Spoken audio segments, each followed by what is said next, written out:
SCAD aTVfest brings together exclusive premieres and offers insider access to the talents whose portrayals can define an entire series.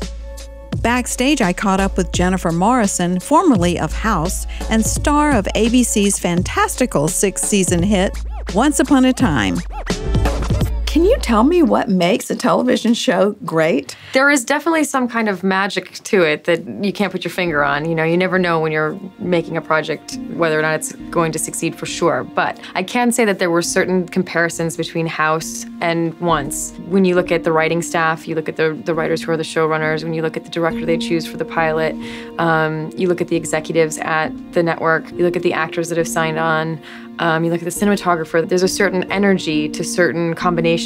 They've proven themselves in the past. And then I also experience in the casting process usually a sense of their decisiveness or indecisiveness. I technically tested for House, but Bryan Singer didn't want to test anybody else. And so there was a real decisiveness there, and there was an energy to how they made all of their decisions. And very similarly on Once, when Eddie and Adam really felt like I was the girl to play Emma, they went to town to fight to get that offer. We're gonna make sure it happened. And I think a lot of times that clear vision is what makes a project stand out and succeed. When Henry brought me to Storybrooke, he told me I was the savior.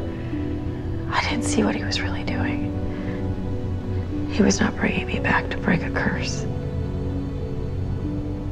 He was bringing me home. Magical realism and live-action fairy tales, it seems like Once really paved the way, and now we're seeing a lot more of those due to the success of Once. What do you think explains this kind of moment of magical realism? We have a lot of intense things that are going on in the world, and I think that people are looking to escape a little bit in order to enjoy something, or they need a break or a breath from the intensity of what everyday life is. It gives the viewer a chance to make a decision to feel something.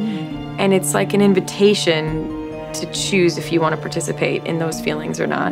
And also it's a female-driven show. Yes, and you're the warrior princess. Yeah, it's like when we first did the pilot, Disney wasn't going to let Snow White hold a sword.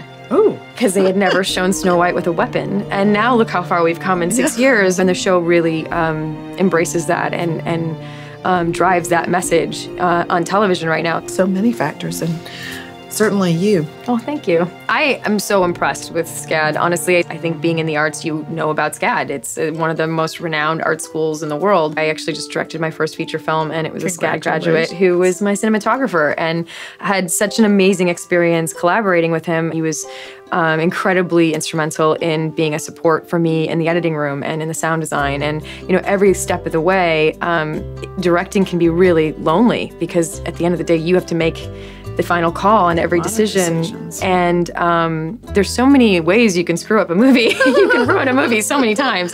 To have a real collaborator by your side that had the confidence and the expertise from his education here, and then the continued life experiences of the work he'd done, is a huge part of why I'm proud of the film. Well, the arts and education bring people together. They do, absolutely. Yeah.